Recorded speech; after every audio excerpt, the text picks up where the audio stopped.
मीना ही तो सरनेम है, नाम है बाल मुकुंद मीना, पढ़ना सब प्यार से मीना मीना ही बुलाते हैं। ड्रीम बस देखी जाते हैं, एम अचीव किया जाता है। यार तुम अमीर लोग कभी भी केक खा लेते हो ना, 7 साल हो गए मुझे केक खाए हुए। सही बोलूं ना तो जीतू भैया इलेक्शन में खड़े नहीं होते बस, वरना उनसे बढ़िया कोई कैंडिडेट ही नहीं था। दोस्ती कोई रिवीजन थोड़ी है, चुप करनी ही है। ऐसे कई सारे अपने फेमस डायलॉग से सबका दिल छूने वाले वेब सीरीज कोटा फैक्ट्री के बाल मुकुंद मीना यानी कि आईआईटी बॉम्बे के ड्रॉप आउट स्टूडेंट रंजन राज। हाँ सही सुना आपने, आईआईटी बॉम्बे के ड्रॉप आउट स्टूडेंट रंजन राज असल में भी एक आईआईटीएन और उसके बाद एक इंजीनियर ही बनना चाहते थे। लेकिन एक आईआईटी ड्रॉप आउट स्टूडेंट, वो भी आईआईटी बॉम्बे का, जो शायद सबसे ज्यादा प्रतिष्ठित कॉलेजेस में से एक है, वो कैसे बिहार की गलियों से निकलकर आज बाल मुकुंद मीना बन कैसे सबका दिल जीत रहा है। अगर ये सब आप जानना चाहते हैं तो एंड तक ये वीडियो जरूर देखिएगा। तो इसकी शुरुआत होती है बिहार के अरवल से, जहां 18 मई 1994 में रंजन राज का जन्म एक गरीब परिवार में होता है। लेकिन रंजन राज स्कूल के दिनों से ही एक होशियार और ब्राइट स्टूडेंट रहे थे। फोकस सिर्फ पढ़ाई लिखाई पर ही था और जिसका सिर्फ एक ही सपना था, इंजीनियर बनकर परिवार को आर्थिक रूप से सपोर्ट करना। क्योंकि उनके पिता एक कंडक्टर थे, वो चाहते थे कि बस वो जल्द से जल्द अपने पिता का घर चलाने में हाथ बढ़ाए और इसके लिए उन्होंने पटना में कोचिंग संस्थान में प्रवेश भी ले लिया। आखिरकार 2 साल तक जी जान से तैयारी के बाद वो जेई परीक्षा पास करने में कामयाब रहे। रंजन राज ने जेई परीक्षा पास करके आईआईटी बॉम्बे में दाखिला भी ले लिया। हालांकि उस जगह ने रंजन राज को ये एहसास दिलाया कि उनका सपना तो कुछ और ही है, वो एक इंजीनियर नहीं बल्कि एक एक्टर बनना चाहते हैं। देखिए, वैसे तो हर साल बड़ी संख्या में स्टूडेंट्स आईआईटी में एडमिशन हासिल करने का ख्वाब देखते हैं। इसके लिए वो सालों तक कठिन मेहनत भी करते हैं। कोई कोटा जाकर कोचिंग करता है तो कोई छठी से स्कूल एजुकेशन के साथ इसकी तैयारी शुरू कर देता है। लेकिन कुछ ऐसे भी लोग होते हैं जिन्हें आईआईटी में एडमिशन लेने के बाद वहाँ का माहौल और प्रेशर रास नहीं आता और वहाँ एडमिशन लेने के बाद अपने सपनों का एहसास होता है और वो देश के सबसे प्रतिष्ठित इंजीनियर संस्थान को छोड़कर अपने सपनों की उड़ान तय करने निकल पड़ते हैं। तो Kota factory fame actor Ranjan Raj भी उन्हीं में से एक हैं।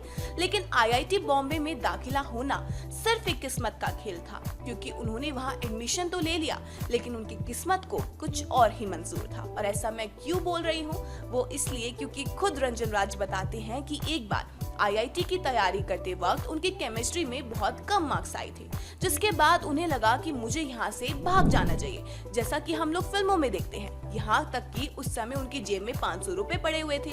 उन्होंने सोचा कि टिकट कराकर मुंबई निकल जाता हूँ। हालांकि ये सिर्फ एक ख्याल ही था, लेकिन ये ख्याल सच हुआ। जब आईआईटी बॉम्बे में रंजन पहुंचे तब उन्हें वहां पर एक्टिंग का कीड़ा काट चुका था और फाइनली एक दिन उन्होंने ये तय किया कि इंजीनियर बनने की बजाय एक्टिंग करना है। और फिर रंजन राज ने एक दिन आईआईटी बॉम्बे छोड़ दिया। लेकिन ये एक्टिंग का कीड़ा यूं ही अचानक नहीं आया था, ये तो बचपन से ही उनमें था। यहाँ तक कि उनकी माँ भी यही चाहती थी कि उनका बेटा एक दिन बहुत बड़ा एक्टर बने। ऐसा कहते हैं कि उन्होंने 4th क्लास में एक स्टेज प्ले में सुदामा का किरदार निभाया था और वो स्कूल के कल्चरल प्रोग्राम्स में भी काफी एक्टिव रहा करते थे। आईआईटी बॉम्बे में बीटेक की पढ़ाई के दौरान भी वो वहाँ होने वाली एक्टिविटीज का हिस्सा बनते रहे। और एक बार तो उन्होंने एक इंटरव्यू में ये बताया था कि जब वो आईआईटी बॉम्बे गए तो उन्होंने वहाँ देखा कि अरे अब ऐसा नहीं है कि सिर्फ पढ़ाई ही करनी है या सुबह उठते ही फिजिक्स या केमिस्ट्री या मैथ का कोई क्वेश्चन सॉल्व करना है। वहाँ उन्होंने देखा कि अच्छा, यहाँ ये लोग खेल भी रहे हैं, डांस भी कर रहे हैं, कोई एक्टिंग भी कर रहा है। उनको वो एक अलग ही दुनिया सी लगी। और बस फिर क्या था, रंजन ने भी कॉलेज के दूसरे ईयर की शुरुआत में पहले तो हॉस्टल को पॉइंट्स दिलाने के लिए थिएटर करना शुरू किया या हॉस्टल की तरफ से एक्टिंग करना शुरू किया और फिर कल्चरल प्रोग्राम्स में भी हिस्सा लेने लगे और धीरे धीरे एक्टिंग करने लगे। उनके दोस्तों ने भी उन्हें खूब सर चढ़ाया कि भाई बहुत अच्छा किया शो तूने, अगले में भी करना। ऐसे वो अपने दोस्तों के लिए शोज में एक्ट करने लगे और 2 गज जमीन नामक एक ड्रामा में उनकी एक्टिंग स्किल्स को काफी ही ज्यादा पसंद किया गया। लेकिन वो सिर्फ एक्टिंग में ही माहिर नहीं थे, वो मिमिक्री करने का भी हुनर रखते थे। जी हाँ, रंजन राज नाना पाटेकर और लालू यादव की बड़ी ही अच्छी मिमिक्री कर लेते हैं। हालांकि जब वो थिएटर सोसाइटी में शामिल हुए तो उन्होंने दूसरे कॉलेजेस में होने वाली कॉम्पिटिशन्स में पार्टिसिपेट करना शुरू कर दिया, लेकिन अब तक उन्हें ये एहसास हो चुका था कि एक्टिंग में कंपटीशन बहुत ज्यादा है, इसलिए खुद को साबित करने के लिए उन्हें कुछ अलग ही करना होगा।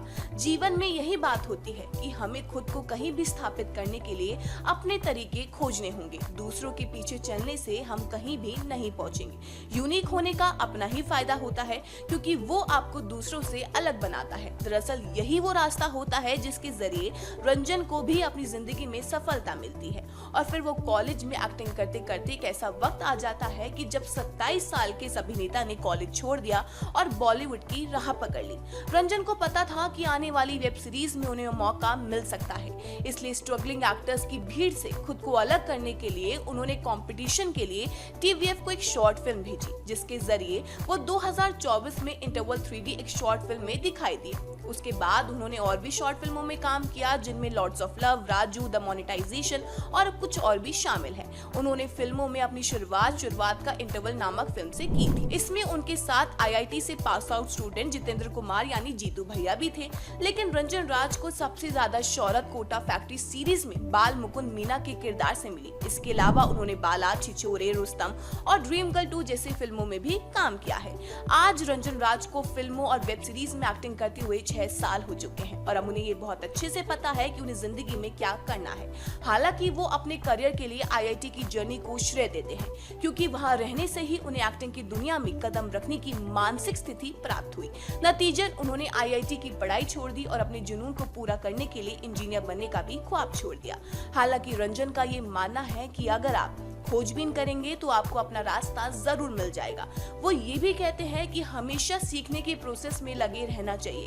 हमें हमेशा अपने जुनून का पालन करना चाहिए और अपने सपनों के लिए कड़ी मेहनत करनी चाहिए, क्योंकि कड़ी मेहनत ही एकमात्र कुंजी है। ये हमें अनुशासन, समर्पण और मजबूत संकल्प सिखाता है। और जीतू भैया के स्टाइल में बोले तो जीत की तैयारी नहीं, तैयारी ही जीत है। जीत के साथ साथ तैयारों का जश्न भी मनाना चाहिए। वहीं अगर कोटा फैक्ट्री की बात करें तो इसका 3rd सीजन हाल ही में नेटफ्लिक्स पर स्ट्रीम किया गया है, जिसे जमकर क्रिटिक्स और ऑडियंस से भरपूर प्यार मिल रहा है। कोटा फैक्ट्री के 3rd सीजन में राइटर्स जीतू के बहाने न केवल मेंटल हेल्थ और उसके लिए डॉक्टर्स की मदद के बारे में बड़ी बारीकी से जागरूक करते हैं, बल्कि अटैचमेंट, डिटैचमेंट यानी किसी से जुड़ाव और मोह के अंतर जैसी मानवीय उलझनों से भी चर्चा करते हैं। और इसी तरह आर्थिक समस्या से जूझ रहे दोस्त की मदद बिना जाहिर किए कैसे करें, या कैसे हम किसी को अनजाने में छोटा महसूस करा देते हैं और आत्मसम्मान जरूरी या लक्ष्य अपने भीतर के डर से कैसे लड़े जैसे पहलुओं पर सुंदर ढंग से टिप्पणी की गई है। वहीं सीरीज में सभी एक्टर्स ने बहुत ही बेहतरीन काम किया है और उन्हीं में से एक है हमारे एक्टर रंजन राज, जो सीरीज में बाल मुकुंद मीना बन सबका दिल फिर से जीतते दिखाई दिए हैं। बहरहाल आपको बाल मुकुंद मीना यानी कि रंजन राज की ये कहानी कैसी लगी, कमेंट सेक्शन में जरूर बताइएगा। और ये भी कमेंट सेक्शन में बताइएगा कि आप आगे किस एक्टर की कहानी सुनना पसंद करेंगे।